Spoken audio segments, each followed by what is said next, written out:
আসসালামু আলাইকুম সবাইকে। আজকে আমি ডিম দিয়ে করল্লা ভাজি করে দেখাবো। এজন্য আমি নিয়েছি পেঁয়াজ, রসুন, মরিচ, ডিম এবং করল্লা, আলু কেটে নিয়েছি। চলুন রান্না শুরু করা যাক।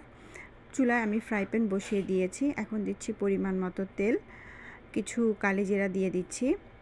এখন আমি পেঁয়াজ, রসুন, কাঁচামরিচ দিয়ে দিচ্ছি, পরিমাণ মতো লবণ, কেটে রাখা করল্লা এবং আলুগুলো দিয়ে দিলাম, দিচ্ছি পরিমাণ মতো হলুদের গুঁড়া।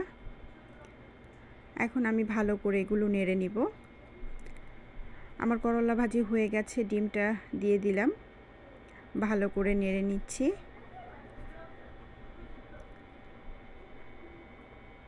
আমার করলা ভাজি হয়ে গেছে। এখন আমি কেটে রাখা ধনেপাতাগুলো দিয়ে দিচ্ছি।